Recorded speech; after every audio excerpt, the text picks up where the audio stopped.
A San Diego police officer was shot yesterday. Find out what saved his life. And 2 school shootings in 1 week, a shocking age of the suspected shooters. A mysterious fish is spotted in Southern California for the second time, where the last one was seen.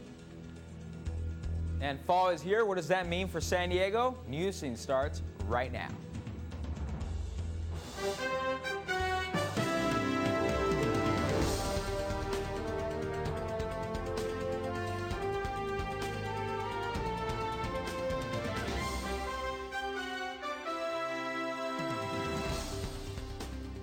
Good evening, San Diego. My name is Joshua Lipton. Welcome to Newscene. And I'm Briley Oakes. Thank you for joining us. A San Diego police officer shot in the line of duty is recovering tonight, and a suspect is in custody. This after a chase that included multiple crime scenes in the closing of 2 freeways. Alex Miller-Pastore has the details. Noon in the 3700 block of Whitman Street. Officers were running surveillance on 31-year-old Ignacio Canella, a known felon with outstanding warrants. Canella fled in a silver SUV, leading officers on a chase throughout the Mid-City area. The suspect ditched his car in a small grove of trees near the 3000 block of Central Avenue. Meanwhile, as many as 7 police agencies were working in unison to track him down. Officers followed the suspect into a canyon just east of Interstates 15 and 805. The suspect entered a large drainage pipe with San Diego police officer Tim Bell in pursuit. A short time later, Bell was shot 3 times, in the arm, leg, and the chest. The 15 and 805 were closed and traffic was at a standstill as the suspect made his way through the drain pipe, which runs under both freeways. Canella was arrested at the 2100 block of Haller Street in North Park as he exited the drain channel. Alex Miller-Pastore, Newscene.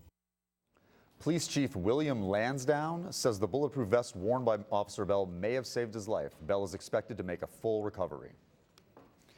With the recent tragedies sweeping our nation's schools, many people have questions, and Ada Schmidt is here to discuss what's going on. Ada?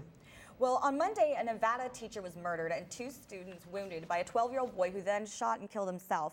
Then Tuesday afternoon, a 14-year-old student allegedly beat and slashed his Massachusetts teacher with a box cutter in the school restroom.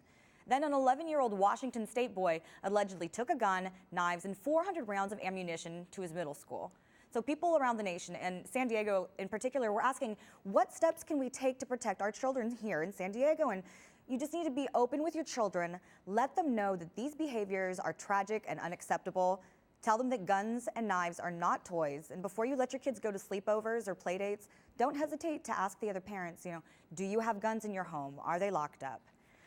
So, like I was saying, Briley, Josh, I've been trying to contact the district offices, but no one's gotten back to me yet as far as whether or not more precautions are being taken in the schools since these happenings. Well, please get back to us as soon as possible, because violence in the schools is not what we like. Bad news. Thank you, Ada. The Sheriff's Department is warning all Palomar College students, faculty, and staff to avoid dark areas in the wake of a sexual assault on the San Marcos campus. It happened Tuesday night off of West Mission Road, just north of 78. Deputies say the woman could only describe her attacker as being 5'7" with brown hair and brown eyes. Many prominent political leaders have verbally endorsed a candidate for the next mayor of San Diego. California Governor Jerry Brown has endorsed former Assemblyman Nathan Fletcher. David Alvarez received an endorsement from top school officials. Former San Diego Mayor Jerry Sanders is supporting Kevin Faulconer, and a special mayoral election will be held November 19th. Another local mayor has resigned, this time over controversial remarks made about his constituents. Mayor Mark Lewis resigned late last night. It all started Tuesday after several people spoke out about racist comments he made to an online magazine.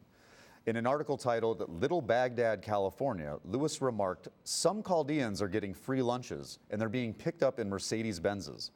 Lewis apologized in a letter Thursday, then resigned suddenly, citing health problems. And with 2 oarfish washing ashore in Southern California last week, scientists are now wondering if an urban legend that they could be predictors of the next big earthquake is true.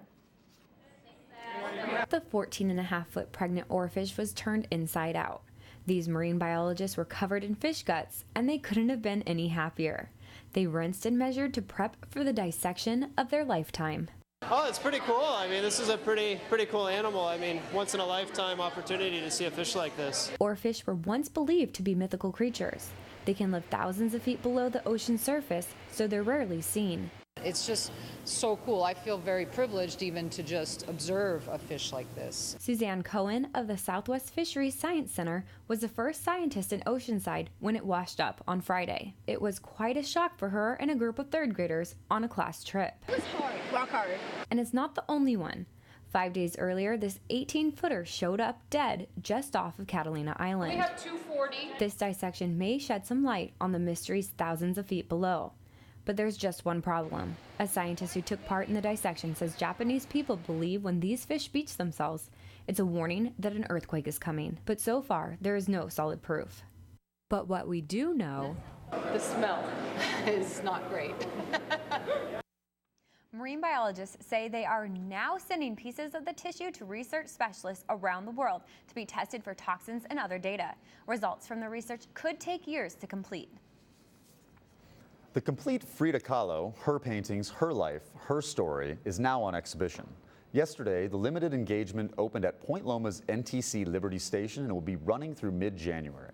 There has been some conflict on Facebook because the exhibition features many replicas of Frida's known paintings. But the works are in her same style, reproduced by master artists and licensed by Banco de Mexico, Diego Rivera, and Frida Kahlo Museums Trust. The art is vibrant in Frida's colorful style and located in Barracks 3 at Liberty Station.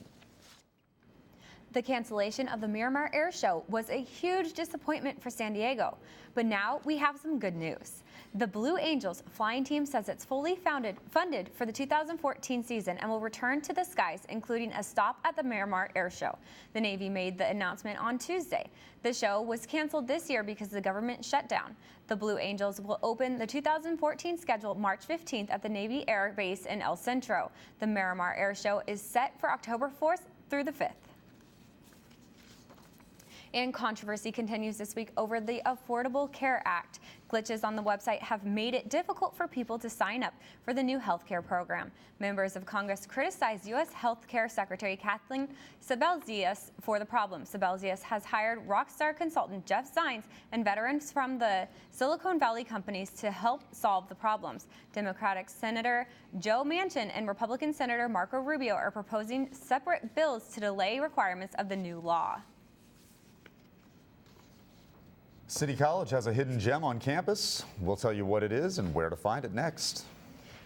Game 2 of the World Series was last night. Who came out on top? We'll let you know next in sports. Hey, my name's Katie and I'm in the 9th grade.